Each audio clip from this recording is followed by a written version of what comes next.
Baiklah, Assalamualaikum warahmatullahi wabarakatuh. Pada kesempatan kali ini, kita akan mempelajari mengenai kinetika kimia. Nah, pada kinetika kimia ini akan dibahas terkait dengan laju. Nah, mungkin laju adalah hal yang familiar yang saudara pernah pelajari sebelumnya ya, di fisika juga mungkin seperti laju yang ditempuh mobil misalnya ya, sekitar misalnya 100 km per jam. Nah, dalam reaksi kimia, laju dari reaksi kimia itu juga bisa diukur ya. Nah, di sini kita akan membahas tentang laju reaksi kimia tersebut dan juga faktor-faktor yang mempengaruhi laju reaksi tersebut.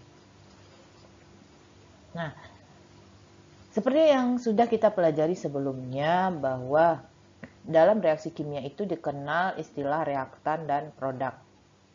Nah, untuk reaktan itu reaksi ya. Nah, produk adalah hasil dari reaksi. Misalkan di sini reaktannya kita simbolkan dengan A, kemudian produknya dengan B. Nah, kita lihat grafik ini. Kalau dari grafik, yang sumbu X itu waktu, kemudian sumbu Y-nya itu adalah konsentrasi. Nah, konsentrasi untuk si reaktan itu akan berkurang seiring bertambahnya waktu ya. Sedangkan konsentrasi produk itu bertambah seiring bertambahnya waktu. Berarti di sini untuk reaktan itu dikonsumsi selama reaksi, sedangkan produk itu terbentuk selama reaksi berlangsung. Bisa kita tuliskan di sini bahwa selama reaksi berlangsung itu molekul-molekul reaktan dikonsumsi, berarti konsentrasinya turun, kemudian molekul produk itu terbentuk sehingga konsentrasinya naik ya. Seperti itu. Kita lanjutkan.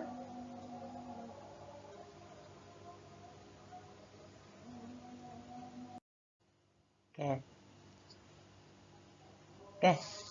Kinetika itu kan mengacu pada laju reaksi, dan laju reaksi itu secara matematis kita bisa tuliskan bahwa laju reaksi itu sama dengan perubahan konsentrasi reaktan atau produk dibagi perubahan waktu. Nah, untuk satuan konsentrasi itu molar, dan untuk waktu itu second, sehingga satuannya molar per second. Itu laju reaksi. Dan karena di sini ada penurunan konsentrasi reaksi dan kenaikan konsentrasi dari produk, sehingga kita bisa tuliskan juga laju reaksi itu minus. Kenapa minus di sini? Karena yang A itu kan reaktan. Reaktan itu kan mengalami penurunan konsentrasi, sehingga tandanya minus. Sehingga delta konsentrasi A ya, ini konsentrasi A kurung siku ini ya, dibagi delta T per perubahan waktu.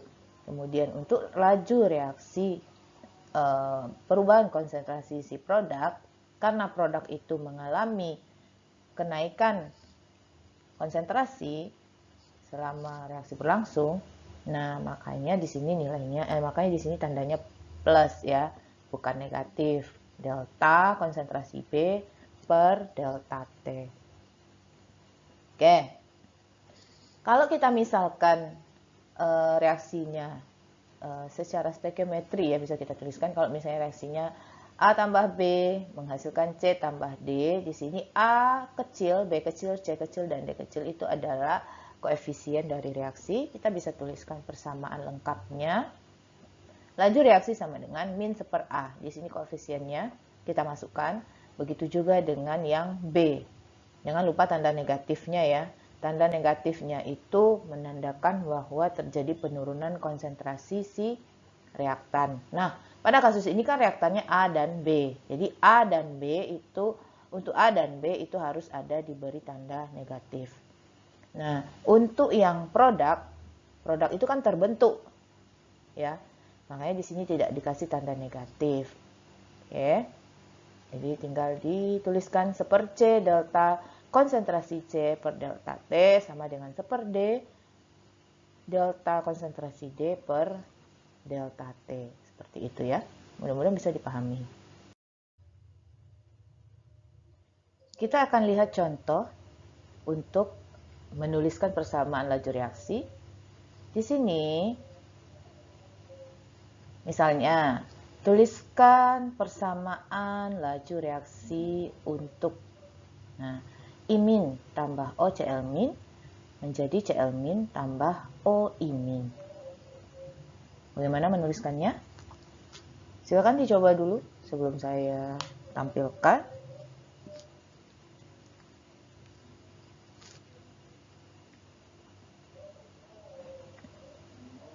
Oke. Kita akan bahas langsung ya. Nah, untuk penulisan laju reaksi, perhatikan koefisien reaksinya di sini yang untuk I- itu 1, OCl- juga 1, Cl- juga 1, yang OI- juga 1. Sehingga di sini kan 1/1 semuanya ya. Jadi nggak perlu kita tuliskan. Nah, yang reaktannya siapa di sini? Reaktannya di sini I- dan OCl-. Nah, berarti yang ada tanda minus itu di laju I-, laju penurunan konsentrasi I- dan laju penurunan konsentrasi OCl-. Ya. Berarti ini si I- akan mengalami penurunan konsentrasi selama hasil reaksi berlangsung, begitu juga dengan OCl-. Sedangkan untuk Cl- dan OI- akan mengalami kenaikan konsentrasi. Makanya di sini positif ya nilainya, seperti itu. Kita lihat contoh satu lagi. Misalnya untuk reaksi 3O2 gas menghasilkan 2O3 gas. Nah, sama dengan yang tadi. Di sini bereaksinya adalah CO2. Koefisien reaksinya itu 3. Produknya adalah O3, koefisien reaksinya 2. Jangan lupa tanda negatifnya dimasukkan untuk bereaksi. Sehingga 1/3 di sini negatif. Jadi delta O2 per delta T akan sama dengan, jadi laju penurunan konsentrasi O2 itu akan sama dengan laju terbentuknya si O3 ya. Seperti itu ya. Kita lanjutkan. Nah, bagaimana kalau misalnya untuk soal seperti ini? Misalkan sebuah reaksi 4NO2 gas tambah O2 gas menghasilkan 2N2O5 gas.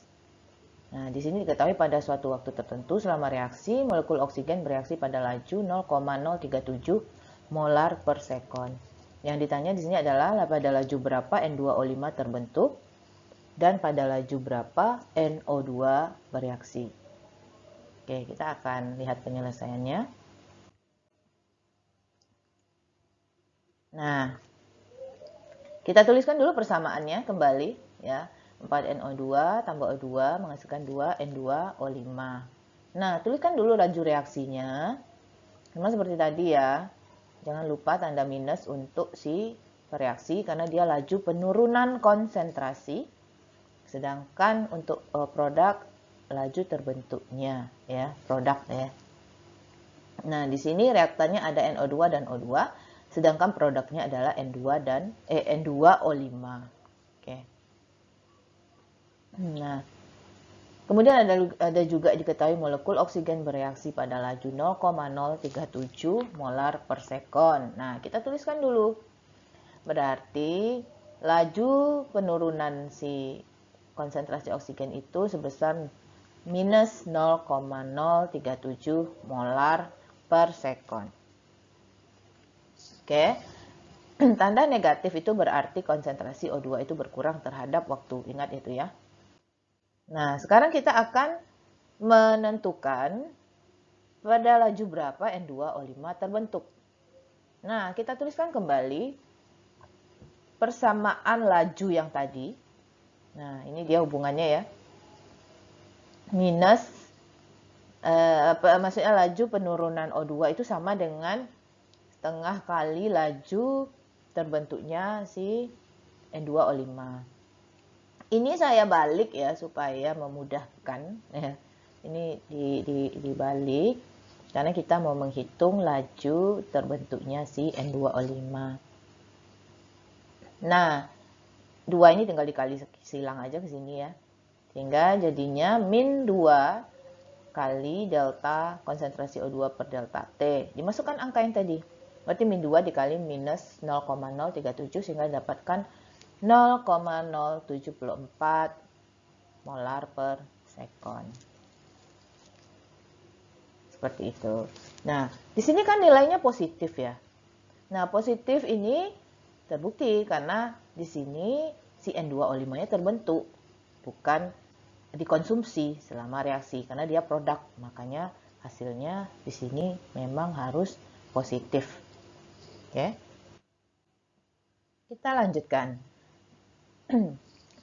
Pada laju berapa NO2 bereaksi? Seperti yang kita ketahui tadi, si NO2 itu reaktan. Nah, maka hasil akhirnya harus negatif ini. Kita akan cek, lihat, kita tulis lagi hubungan antara, karena si O2 tadi yang diketahui kan. Nah, kita tuliskan kembali antara si NO2 dan O2, karena O2 diketahui. Minus 1/4 delta NO2 per delta T, minus di sini juga sama-sama minus karena mereka sama-sama reaktan. Nah, kemudian minus ini kita cancel aja ya, sehingga ini kita kali silang ke sini jadi 4. Nah, 4-nya sini, ini kita kali ke sini ya, jadi 4 kali laju si O2 ya. Kemudian kita masukkan ini laju penurunan O2. Nah, masukkan angka yang tadi yang diketahui di soal, minus 0,037 sehingga didapatkan minus 0,148. Nah, di sini kan hasilnya minus karena memang si NO2 ini dia sebagai bereaksi ya atau reaktan.